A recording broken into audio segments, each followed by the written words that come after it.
Good morning everyone, मैं चित्रांश श्रीवास्तव आप सभी का स्वागत करता हूं आपके अपने यूट्यूब चैनल एमपीडिया में।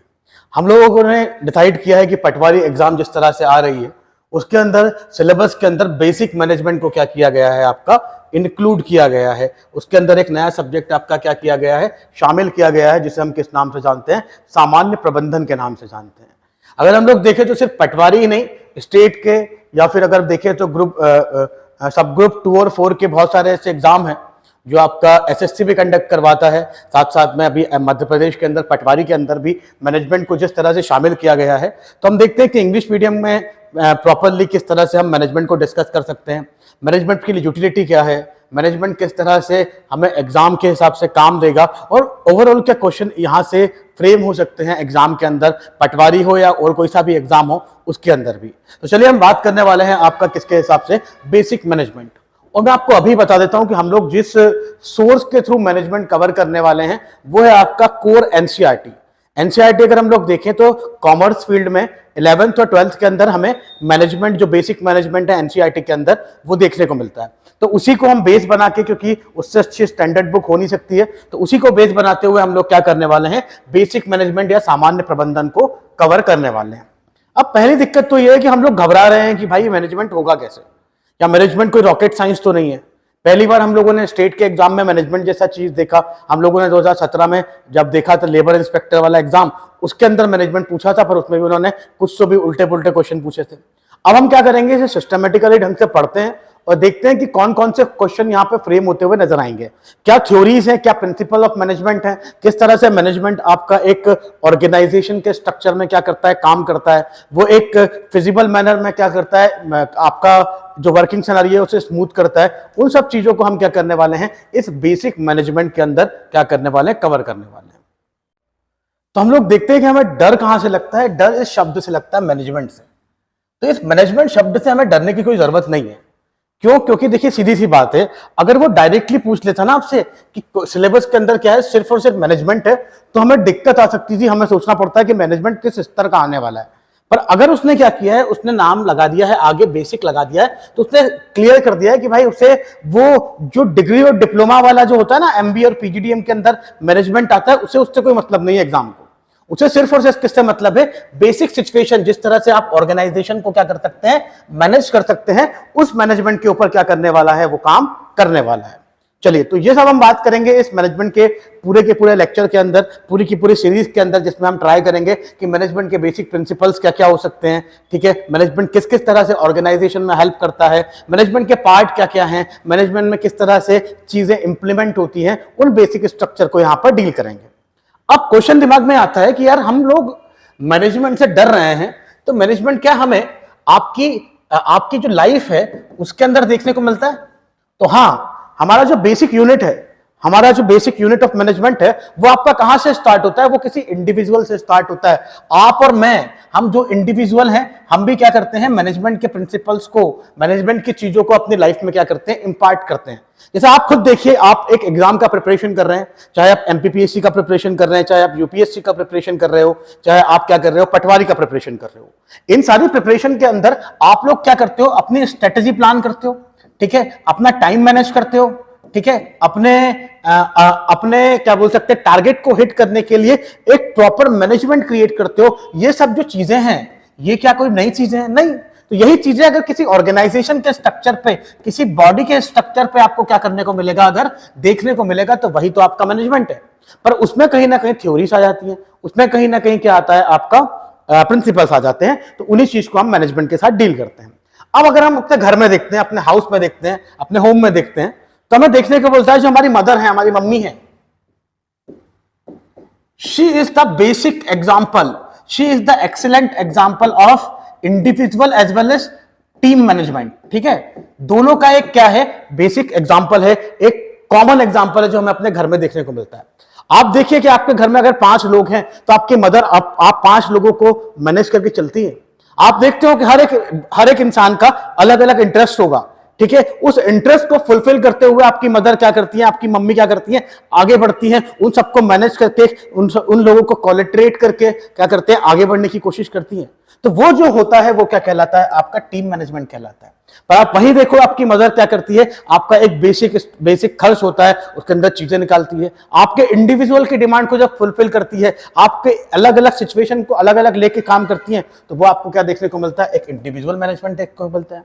तो बेसिकली हम बात कर रहे हैं, मैनेजमेंट कोई बड़ी बात नहीं है, हमें अपने डे टू डे लाइफ में, डे टू डे सर्वाइवल के अंदर भी क्या देखने को मिलेगा, मैनेजमेंट देखने को मिलेगा, बेसिक मैनेजमेंट देखने को मिलेगा। इसीलिए हम ट्राई करेंगे इस मैनेजमेंट की सीरीज के अंदर कि हम ऐसे ऐसे एग्जांपल लें जो कि हमारी डे टू डे लाइफ से क्या हो, रिजम्बल हो, उससे रिलेट करते हो, और वो हमें आसानी से क्या हो, समझ में आते रहे।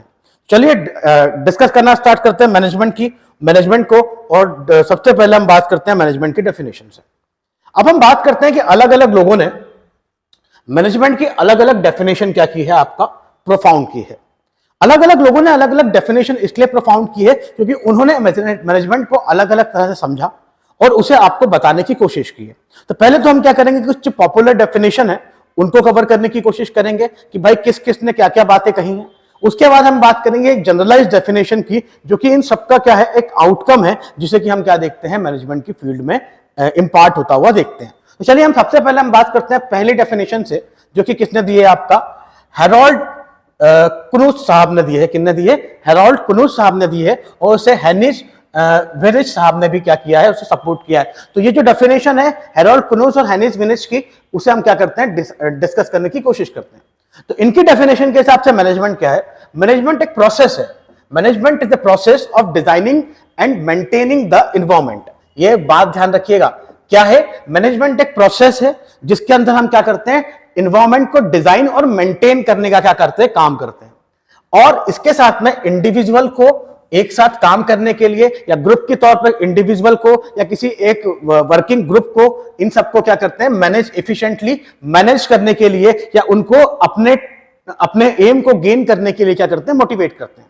तो देखिए साहब, डेफिनेशन से क्लियर हो रहा है। डेफिनेशन से क्या हो रहा है, आपको याद रखना है कि एनवायरनमेंट शब्द जिस डेफिनेशन के अंदर आ रहा है, वो डेफिनेशन किसने दी है, आपका हेरोल्ड साहब ने दी है। ये आपको ध्यान रखना है। ये एक ऐसे वातावरण क्रिएट करने की बात कर रहे हैं जिसके अंदर क्या हो सके, चीजों को डिजाइन किया जा सके, मतलब चीजों को क्रिएट किया जा सके, साथ साथ में उसे मेंटेन भी किया जा सके। आप देखते हो कि भाई अगर कोई ऑर्गेनाइजेशन या कोई इंडिविजुअल काम कर रहा है, तो क्या वो बिना प्लानिंग के काम कर पाएगा, क्या वो बिना स्ट्रेटेजी के काम कर पाएगा? तो ये जो डिजाइनिंग वर्ड है, यह आपका प्लानिंग और स्ट्रेटेजी के लिए क्या हो रहा है, यूज हो रहा है। ठीक है, साथ साथ में जो है प्लानिंग और स्ट्रेटेजी आप क्या कर रहे हो, क्रिएट कर रहे हो, उसे मेंटेन भी तो करना है। उसके अंदर आपको एफर्ट्स भी तो डालने पड़ेंगे कि किस तरह से मैं उन प्लानिंग को एग्जीक्यूट कर सकूं। अगर कुछ सिनेरियो के अंदर, फिजिकल या मेंटल सिनेरियो के अंदर, या आपके लाइफस्टाइल के अंदर कोई चेंज आता है, तो आपको क्या करना पड़ेगा, इस डिजाइन के अंदर भी तो चेंज लाना पड़ेगा। तो इन चीजों को हम क्या करेंगे, मेंटेन करने की कोशिश करेंगे, और इन डिजाइनिंग और मेंटेनिंग ऑफ सिचुएशन का एक एनवायरनमेंट क्रिएट करना है, आपको एक वातावरण क्रिएट करना है, जिससे आप क्या कर सके, जिससे आप कोई इंडिविजुअल हो या बहुत सारे लोग किसी ग्रुप में काम कर रहे हो, या फिर ठीक है, इन लोगों के साथ क्या कर सके, इफिशिएंटली मतलब एक अच्छे तरीके से उनसे आप अपने एम को अचीव करने के लिए क्या कर सके, काम करवा सके। जैसे एग्जाम्पल के तौर पर लेते हैं,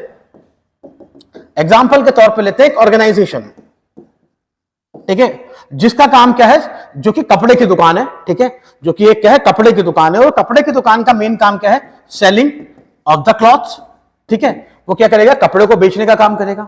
या फिर उसका दूसरा काम क्या हो सकता है, कस्टमर सेटिस्फेक्शन, कस्टमर को सेटिस्फाई करे और कस्टमर को एग्री कर ले कि वो कपड़े खरीद ले। तो आपको क्या करना पड़ेगा भाई, कपड़ा बेचने के लिए, कस्टमर सेटिस्फेक्शन के लिए आपको अपनी पॉलिसी बनानी पड़ेगी, किस तरह से आपको डील करना है, किस तरह से आपको लोगों को क्या करना है भाई, सेटिस्फाई करना है, उसके लिए पॉलिसी बनानी पड़ेगी। पर वहीं आपको देखना पड़ेगा कि अगर कोई सीजन का समय आता है, जैसे दिवाली आ जाती है, ठीक है, ईद आ जाती है ना, इनके समय आपको क्या करना पड़ेगा, अपनी प्लानिंग को क्या करना पड़ेगा, चेंज करना पड़ेगा। और साथ साथ में आपके यहाँ जो इंडिविजुअल काम कर रहे हैं, ठीक है, या फिर ग्रुप ऑफ पीपल काम कर रहे हैं, उनको आपको मोटिवेट करना पड़ेगा, आपको उनको क्या करना पड़ेगा, उस प्लानिंग को एग्जीक्यूट करने के लिए क्या करना पड़ेगा, आपको नॉर्म्स एंड कंडीशन देने पड़ेंगे, उनको टर्म्स एंड कंडीशन देने पड़ेंगे कि आपको इस तरीके से क्या करना है, काम करना है, लोगों को क्या करना है, सेटिस्फाई करना है। तो ये जो सिचुएशन है जिसमें आपने क्या किया, एनवायरनमेंट क्रिएट किया, इस इन्वायरमेंट के अंदर आपने प्लानिंग के लिए या स्ट्रक्चर के लिए पॉलिसीज बनाई, उस पॉलिसीज को आपने मेंटेन किया और मेंटेन करके अपने ग्रुप ऑफ पीपल और इंडिविजुअल को मोटिवेट किया कि किस तरह से आपका जो गोल है क्या, या तो कस्टमर सेटिस्फेक्शन या फिर आपका सेलिंग ऑफ द गुड्स, उसको आप क्या कर सके, इंपार्ट कर सके। तो ये जो पूरा की पूरा प्रोसेस होता है उसको इन्होंने क्या बोला है, हरोल्ड क्नूज साहब और हेनिस वेरिच साहब ने क्या बोला है, डेफिनेशन दिया है मैनेजमेंट का। तो चलिए आई होप सो आपको क्लियर हो रहा होगा कि पहला डेफिनेशन ऑफ जो मैनेजमेंट है वो क्या बोलता है, वो बोलता है कि मैनेजमेंट कुछ भी नहीं है। मैनेजमेंट एक वातावरण है जिसके अंदर आप क्या करते हैं, डिजाइन और मेंटेन करने का काम करते हैं, अपनी पॉलिसीज को, अपने स्ट्रक्चर को और अपने इन सबको डिजाइन और मेंटेन करते हुए इंडिविजुअल और ग्रुप ऑफ पीपल जो कि आपके साथ काम कर रहा है उसे मोटिवेट करेंगे कि आप क्या कर सके, किस तरह से अपना एम अचीव कर सके। तो आई होप सो आपको क्लियर होगा कि ये डेफिनेशन क्या बोल रही है। अब बात करते हैं अगली डेफिनेशन के बारे में। अगली जो डेफिनेशन हमें देखने को मिलती है मैनेजमेंट के बारे में, वो आपको देखने को मिलती है किसकी, वो देखने को मिलती है आपका रॉबर्ट एल ट्रेवेली की, और इसको सपोर्ट किया है इनके साथ साथ में एम जीन नेटपॉट साहब ने भी क्या किया है, इस पूरी डेफिनेशन को सपोर्ट करने की कोशिश की है। अगर हम इस डेफिनेशन को देखें जो कि ट्रेवेली साहब ने दी है या न्यूपोर्ट साहब ने दी है, तो ये क्या बोलता है management is defined as the process. इन्होंने बोला है कि मैनेजमेंट क्या है, एक प्रोसेस है, ठीक है, किसकी, planning, organising, executing and controlling. तो अपन ये देख सकते हैं कि क्या है, मैनेजमेंट एक प्रोसेस है जिसके अंदर हम क्या करते हैं, प्लानिंग करते हैं, ऑर्गेनाइजिंग करते हैं, ठीक है, एक्यूटिंग करते हैं और साथ साथ में चीजों को कंट्रोल करने का काम करते हैं, ठीक है, किसके अंदर, एक ऑपरेशनल ऑर्गेनाइजेशन के अंदर, ठीक है, और उसके थ्रू हम क्या करते हैं, achieve coordination of the human and material resources, ठीक है, essential in the effective and the efficient attainment of objective, ठीक है। तो अब देखिए साहब क्या बोलने की कोशिश कर रहा है। ये दोनों साहब आपके ट्रेवेल और न्यूपोर्ट साहब, ये दोनों एक ही बात बोल रहे हैं कि ऑर्गेनाइजेशन एक प्रोसेस है, एक क्या है, कार्य को करने का तरीका है, एक क्या है बोल सकते हैं, एक पूरा की पूरा हाईवे है जिसको थ्रू आपको क्या करना है, जिसके अंदर आपको प्लानिंग करना है, ठीक है, प्लानिंग करना है, साथ साथ में इसको ऑर्गेनाइजिंग करना है, ठीक है, यहां पर एक्यूटिंग करना है और बाद में कंट्रोलिंग करना है। तो इन चार प्रोसेस जो हैं, ये चार जो इंडिविजुअल चीजें हैं, इन सब को जब मिलाते हैं और इन सबको मिलाने के बाद हम लोग क्या करते हैं, चीजों को मोटिवेट करके अपने एम को इफेक्टिवली और इफिशिएंटली अचीव करने की कोशिश करते हैं, वो प्रोसेस क्या कहलाती है, आपका मैनेजमेंट कहलाती है, ठीक है। अब देखिए सीधी सी बात है, मैं एक एग्जांपल के तौर पे लेता हूं, एक न्यूली फॉर्म ऑर्गेनाइजेशन है जो क्या कर रहा है, कैंडल का काम कर रहा है, ठीक है, कैंडल बनाने का काम कर रहा है, ठीक है। एक ग्रामीण स्तर पे एक नई न्यू एंटरप्रेन्योरशिप चालू हुई जिसने क्या किया, ग्रामीण क्या बोलते हैं, विलेज की वुमेन्स के थ्रू एक काम करना चालू किया ब्यूटीफुल कैंडल मेकिंग का। अगर ये जो पूरी की पूरी ब्यूटीफुल कैंडल मेकिंग हो रही है तो इसके अंदर आपको बहुत सारे काम करने हैं। इसके अंदर आपको क्या क्या करना है, पहले तो आपको प्लान करना है कि ये जो कैंडल बनेगी कैसे, साथ साथ में मेरे जो एम्प्लॉय है मैं उन्हें ट्रेनिंग कैसे दूंगा, या फिर मैं क्या करूंगा, इनको अगर मैंने ट्रेनिंग दे दी, ठीक है, मैंने प्लान कर लिया कि किस तरह से मैं इनको बनाऊंगा, अब मेरा काम क्या है कि इन चीजों को ऑर्गेनाइज करना, कि भाई ऑर्गेनाइज किस तरह से करना, कि रॉ मटेरियल कहां से लाऊंगा, ठीक है, मार्केट कहां क्रिएट करना है, ठीक है, मार्केट में सेल कितने रेट पे करना है, तो ये आपका ऑर्गेनाइजिंग वाला काम हो गया। एक्यूटिंग मतलब चीजें आपको क्या करना है, चीजें सॉर्ट करनी पड़ेगी कि ये प्रायोरिटी है, ये सेकंड प्रायोरिटी है। तो बेसिकली मैं अगर ऐसा बोलूं तो management is nothing, it is a multi dimensional process in which the planning, organising, executing and the controlling is the basic part. इनके बिना क्या नहीं हो सकता, मैनेजमेंट कंप्लीट नहीं हो सकता, एक मल्टी डायमेंशनल प्रोसेस है। इसके थ्रू आप लोग क्या कर रहे हैं, इसके थ्रू आप एक ऑर्गेनाइजेशन को साथ में काम करने के लिए क्या कर रहे हैं, प्रेरित कर रहे हैं, और उस साथ में जो काम होगा उससे आप क्या करेंगे, ह्यूमन रिसोर्स और मटेरियल रिसोर्स जो आपके पास अवेलेबल है, क्या है साहब, ह्यूमन और मटेरियल रिसोर्स जो आपके पास अवेलेबल है उसको आप क्या कर सकते हो, इफेक्टिव और इफिशिएंट मैनर में यूज कर सकते हो, ठीक है। तो दूसरा डेफिनेशन बोल रहा है कि मैनेजमेंट एक मल्टी डायमेंशनल प्रोसेस है जिसके अंदर बहुत सारे सब प्रोसेस इंक्लूडेड है, जिनको आगे ले जाके आप अपने ह्यूमन और मटेरियल रिसोर्सेज को आगे बढ़ाओगे, और आगे बढ़ाते हुए आप उसे इफेक्टिव और इफिशिएंट मैनर में क्या कर सकते हो, यूज करते हुए अपने ऑब्जेक्टिव को गेन कर सकते हो। तो ये डेफिनेशन आपको मिलती है। दूसरी डेफिनेशन, आई होप सो आपको क्लियर हो रही होगी कि दूसरी डेफिनेशन क्या बोल रही है आपका कि ये एक क्या है, मल्टी डायमेंशन प्रोसेस है। अब इसको याद रखना है आपको। एग्जाम क्या पूछेगा कि ये डेफिनेशन किसने दी है, किस डेफिनेशन के अंदर प्लानिंग, ऑर्गेनाइजिंग, एक्यूटिंग और कंट्रोलिंग वाले सिचुएशन आती हुई नजर आई। तो ये आपका दिया है आपका रॉबर्ट एल ट्रेवेले और एम जेने न्यूपोर्ट साहब की डेफिनेशन है, जिसके अंदर उन्होंने क्या किया है, एक मल्टी डायमेंशनल प्रोसेस के अंदर प्रोसेस के थ्रू किसे डिस्क्राइब करने की कोशिश की है, मैनेजमेंट को डिस्क्राइब करने की कोशिश की है। चलिए बढ़ते हैं अगली डेफिनेशन ऑफ मैनेजमेंट के बारे में। नेक्स्ट डेफिनेशन ऑफ मैनेजमेंट क्या बोलती है? तो अगला डेफिनेशन ऑफ मैनेजमेंट बोलता है आपका कि मैनेजमेंट क्या है। ये किसने दिया है आपका? क्रेटनर साहब ने दिया है। ठीक है, ये बोलता है management is a process of working with and through the others to efficiently achieve the organizational objective by effectively achieve the organizational objective by efficiently using the limited resources in changing environment। आप एक बात बताइए, इस definition को आप अपने घर में अच्छे से देख सकते हैं। हमारे घर के अंदर हमारी मम्मी के पास जो रिसोर्सेस होते हैं, अवेलेबल रिसोर्सेस होते हैं, वो लिमिटेड नंबर में होते हैं। ठीक है, वो क्या होते हैं, लिमिटेड नंबर में होते हैं। पर हमारी मम्मी है जो क्या करती है, लिमिटेड रिसोर्सेस के आपको क्या दे देती है, मैक्सिमम आउटपुट प्रोवाइड करती है। हाँ है ना। ये छोटा सा एग्जांपल लेते हैं कि भाई हमारे यहाँ आटा कम है 5 लोगों की रोटी के लिए, 4 लोगों की रोटियों के लिए हमारे यहाँ आटा है, तो मम्मी क्या करती है, 4 लोगों की रोटियां बना लेती हैं, साथ साथ में चावल चला देती है। चावल से क्या हो सकता है, ये जो एक जन की रोटी की आटा कम था उसको हमने मैनेज किया, सब लोगों का पेट भराया, सब लोगों ने क्या खाया, चावल भी खाया और रोटी भी खाई। तो वही क्या है आपका, वही ये डेफिनेशन कहने की कोशिश कर रखी है कि भाई ये कुछ नहीं है, ये लोगों को साथ काम कराने का एक तरीका है, जिसके थ्रू आप क्या कर सकते हो, आपका जो ऑर्गेनाइजेशन का ऑब्जेक्टिव है, जो आप ऑर्गेनाइजेशन को एम के साथ लेके आए हो, जो आप रिसोर्सेज को यूज करने की बात कर रहे हो, उसे आप क्या कर सकते हो, इफेक्टिवली यूज कर सके, साथ साथ में इफिशिएंटली यूज कर सके।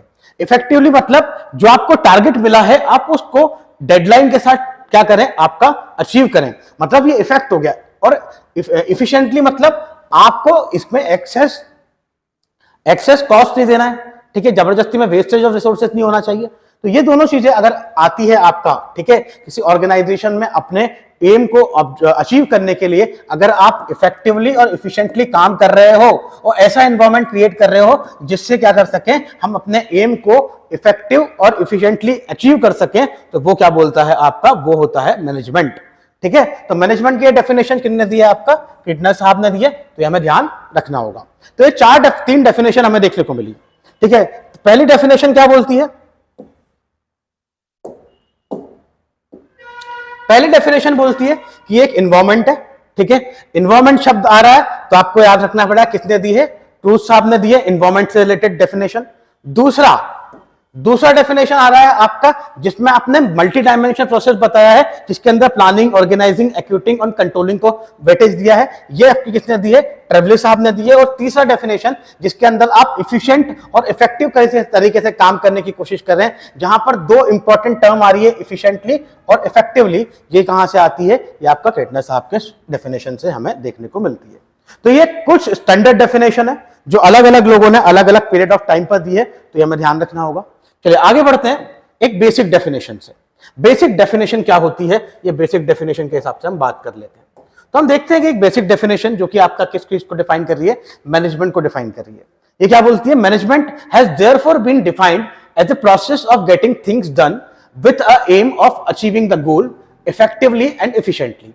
We need to analyse the definition. ठीक है, there are certain terms which require the elaboration. अब देखो सीधी सी बात है, कोई ऑर्गेनाइजेशन अगर काम कर रहा है तो वो किस चीज के लिए काम कर रहा है, वो काम कर रहा है 2 चीजों के लिए। एक तो अपने एम को गेन करने के लिए, और दूसरा उस एम को अच्छे तरीके से, मतलब इफिशिएंट और इफेक्टिव तरीके से क्या कर सके, अचीव कर सके। तो मैनेजमेंट कुछ नहीं है, मैनेजमेंट एक प्रोसेस है, मैनेजमेंट एक कंटिन्यूअस प्रोसेस है।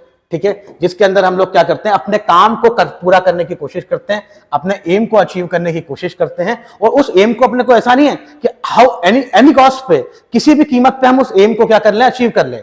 उस एम को अचीव करने के लिए भी आपको क्या करना पड़ेगा, आपको दिमाग लगाना पड़ेगा, किस तरह से आप रिसोर्सेज को यूटिलाइज कर सकें, किस तरह से आप कॉस्ट कट कर सकें, किस तरह से आप प्रॉफिट को इनहेंस कर सकें। तो भाई ये जब चीजें आती हैं, कॉस्ट कटिंग आती है, इफिशिएंसी आती है, रिसोर्स का यूटिलाइजेशन आता है प्रॉपर तरीके से, तो आपको किन चीजों का ध्यान रखना पड़ेगा, आपको इफेक्टिवनेस और इफिशिएंटनेस इन दोनों को भी आगे बढ़ाना पड़ेगा। तो इन चीजों के साथ जो प्रोसेस काम करती है वो एक बेसिक डेफिनेशन ऑफ मैनेजमेंट बोलता है। अगर हम इस डेफिनेशन में आगे घुसते हैं तो हमें देखने को मिलता है कि इसके अंदर तीन शब्द हमें नजर आते हैं। पहला प्रोसेस, दूसरा इफेक्टिवली और तीसरा इफिशिएंटली। ये तीनों चीजें क्या है, इनका क्या मतलब है, ये हमें देखना पड़ेगा। तो हम देखते हैं कि क्या होता है आपका क्या प्रोसेस, ठीक है, क्या होता है आपका इफेक्टिवली और क्या होता है इफिशिएंटली, या किस तरह से इफेक्टिवनेस और इफिशिएंटनेस एक दूसरे से क्या करती है, रिजम्बल करती है, एक दूसरे से क्या करती है, मिलती हुई हमें नजर आती है। तो चलिए सबसे पहले कवर करते हैं प्रोसेस। तो प्रोसेस की डेफिनेशन क्या है, it is a primary function और एक्टिविटी। ये क्या है आपकी एक प्राइमरी फंक्शन है, मतलब सबसे पहले हम लोग क्या करेंगे, किसी बेसिक फंक्शन के अंदर हम किसी प्रोसेस को या किसी बेसिक फंक्शन जो परफॉर्म करेंगे, प्राइमरी फंक्शन, उसे हम क्या बोलते हैं, प्रोसेस बोलते हैं, है ना। Primary process is process in the definition means the primary functions or activities that management performs to get the things done। ठीक है, जो स्टार्टिंग में आप क्या करते हैं, चीजों को स्टार्ट करते हैं ना, तो उसके लिए जो आप स्टार्ट करने के लिए आप जिन चीजों को आगे लेके जाते हैं, जिन पॉलिसीज को लेके जाते हैं, वो उसके थ्रू आप जो मैनेजमेंट परफॉर्म करने की कोशिश करते हैं, वही क्या कहलाता है साहब, आपका प्रोसेस कहलाता है। These functions are the planning, organizing, staffing, directing and controlling। ठीक है, ये सब चीजें हम आगे पढ़ेंगे कि प्लानिंग क्या होता है साहब, ऑर्गेनाइजिंग क्या होता है, स्टाफिंग क्या होता है, डायरेक्टिंग क्या होता है, कंट्रोलिंग क्या होता है। इन सब के थ्रू इन सब का कॉम्बिनेशन क्या कहलाता है, आपका प्रोसेस कहलाता है। ये सीधी सी बात है, मैं एक छोटा सा ऑर्गेनाइजेशन लेके चल रहा हूं, ठीक है, छोटा सा ऑर्गेनाइजेशन जो कि ब्रेड बनाने का काम कर रहा है। अब ब्रेड बनाने का काम कर रहा है तो भाई मुझे कुछ बेसिक चीजों को ध्यान में रखना पड़ेगा। किन बेसिक चीजों को ध्यान में रखना पड़ेगा, सबसे पहले कि मैं रॉ मटेरियल कहां से लाऊंगा, है ना, रॉ मटेरियल लाऊंगा तो चीपर रेट पे कहां से लाऊंगा, ठीक है। फिर अगर मैं क्या करूंगा, इसका फर्मेंटेशन करूंगा, ठीक है, फर्मेंटेशन में कितना खर्च आना चाहिए, बेकिंग में कितना खर्च आना चाहिए। इसके बाद मैं क्या ध्यान रखूंगा कि पैकेजिंग कैसे होनी चाहिए, ठीक है, पैकेजिंग पे कितना ध्यान देना पड़ेगा, पैकेजिंग पे कितना खर्चा निकालना पड़ेगा। फिर उसके बाद मार्केटिंग कैसे होगी, ठीक है।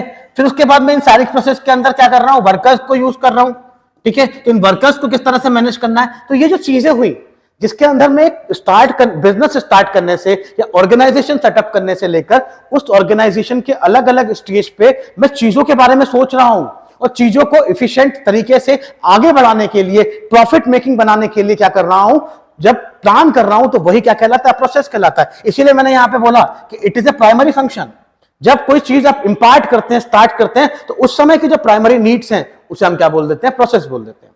बाद में अगर हम क्या करेंगे, उसको आगे बढ़ाने के लिए, उसमें और ज्यादा क्या करने के लिए, उसको और बूस्ट करने के लिए, और ज्यादा उसमें से क्या करने के लिए, प्रॉफिट खींचने के लिए हम चीजें लेके आएंगे, तो उसे हम बाद में क्या करेंगे, मैनेजमेंट का पार्ट दे देंगे। तो प्रोसेस जो है वो बेसिक स्ट्रक्चर है, ठीक है, मैनेजमेंट का। तो ये हम लोगों ने देखा क्या होता है process. I hope so clear होगा। अब हम बात करते हैं किन चीजों के बारे में। चलिए, अपन ने अभी देखा प्रोसेस क्या होती है। प्रोसेस के बाद हम देखते हैं कि दो एक चीजें हैं, एक है इफेक्टिव और एक टर्म है इफिशिएंट, ठीक है। ये दोनों टर्म अगर हम बात करें, ये दोनों के दोनों टर्म क्या है आपका, ये दोनों क्या है, एक टास्क को कंप्लीट करने के लिए क्या है, एक एसेंशियल मीन है, ठीक है। इनके बिना कोई भी टास्क या कोई भी ऑर्गेनाइजेशन काम नहीं कर सकता है। अगर हम बात करें तो हम बात करते हैं भाई सबसे पहले क्या है, इफेक्टिवनेस के बारे में। इफेक्टिवनेस क्या बोलता है, effectiveness in management is concern with the doing right task.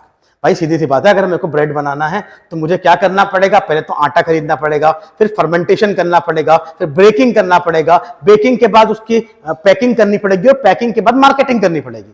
तो ये जो सिंपल सिचुएशन है जिसके अंदर मैं क्या कर रहा हूं, अपने टास्क को सही तरीके से परफॉर्म करूं, अपनी एक्टिविटीज को क्या करूं, कंप्लीट करने के लिए एक प्रॉपर गोल रख के और उसे क्या करूं, एक इफेक्टिव मैनर में, मतलब जिससे मुझे क्या हो सके, जिससे गड़बड़ घोटाला ना हो, जिससे चीजें खराब ना हो, उस चीज से काम करूं, तो वो क्या कहलाता है आपका इफेक्टिव तरीके से काम करना है। अगर मुझे एग्जाम क्रैक करना है तो मुझे सही डायरेक्शन में काम करना पड़ेगा, मुझे सिलेबस देखना पड़ेगा, पीवाईक्यू देखने पड़ेंगे और पीवाईक्यू देखते हुए मुझे टॉपिक सिलेक्ट करना पड़ेगा कि एग्जाम किन किन चीजों को लेकर आगे बढ़ता है। अगर मैं कुछ भी पढ़ने लग दूं, मुझे करना है पटवारी की तैयारी और मैं पढ़ रहा हूं यूपीएससी का सिलेबस, तो क्या मेरा निकलने वाला है, नहीं। तो इसीलिए जो इफेक्टिवनेस है, इफेक्टिव चीज है, उसको आपको आगे बढ़ाना पड़ेगा। इसके लिए आपको पहले टास्क क्या करना पड़ेगा, रिकॉग्नाइज करना पड़ेगा कि आपका टास्क क्या है। टास्क के साथ साथ आपको अपनी एक्टिविटीज को क्या करना पड़ेगा, कंप्लीट करने के लिए काम करना पड़ेगा, और उस तरह से आप अपने गोल को अचीव कर सकते हैं। तो यहां पर इफेक्टिवनेस आपको देखने को मिलेगी। फिर हम देखते हैं, in other word it is concern with the end result. भाई सीधी सी बात है, अंत भला तो सब भला, ठीक है। अगर अंत खराब हो गया, मैंने किसी भी प्रोसेस को क्या किया, मैंने अलग अलग रास्तों को चुना, पर अल्टीमेटली मैंने क्या कर दिया, एम और ऑब्जेक्टिव क्या कर लिया, अचीव कर लिया, तो भाई मैं क्या हूं, सक्सेसफुल हूं।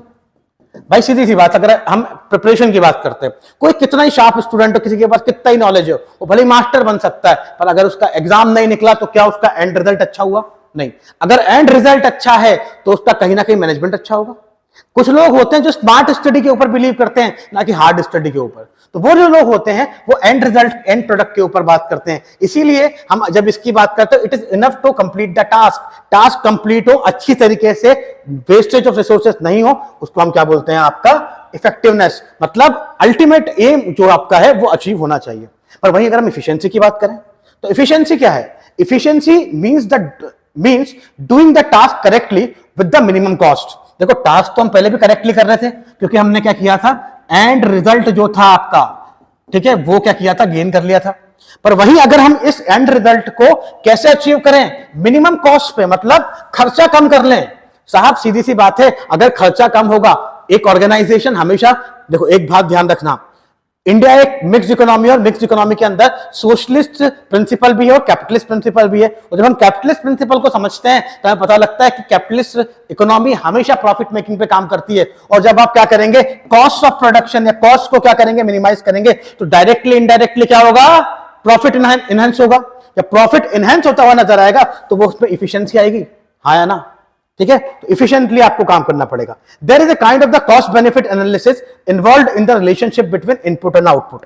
इनपुट कितना डाल रहे हो, आउटपुट कितना मिल रहा है, आउटपुट में से रिसोर्स का वेस्टेज तो नहीं है, ठीक है। ये सब जो चीजें आती हैं आपका, वो आपको इफेक्टिव बनाने में काम आती हैं, ठीक है। इफिशिएंट तो आप हो गए थे क्योंकि आपने अपना अल्टीमेट एम अचीव कर लिया, पर उसको इफेक्टिव कैसे बनाएंगे, उससे आप प्रॉफिट कैसे जनरेट करेंगे, तो ये हमने देखा, ठीक है। इनपुट रिसोर्सेज यूज हो अच्छे से, उसका अच्छे से बेनिफिट हो, और हम लोग क्या कर सके, आपका चीजों को गेन कर सके, वही आपका क्या कहलाता है, आपका इफेक्टिव तरीका कहलाता है, ठीक है। चलिए आज के लिए इतना काफी था। कल से हम डिस्कस करते हैं what is the relation between this effectiveness and efficientness. किस तरह से ये दोनों इंटरडिपेंडेंट है, किस तरह से एक दूसरे से अलग नहीं रह सकते हैं। साथ साथ में कल हम बात करने वाले हैं कुछ मैनेजमेंट के कैरेक्टरिस्टिक के बारे में, कि मैनेजमेंट का कैरेक्टरिस्टिक क्या क्या है, उसको हम अगले लेक्चर में डिस्कस करते हैं। हैव अ ग्रेट टाइम, मिलते हैं कल, बाय बाय।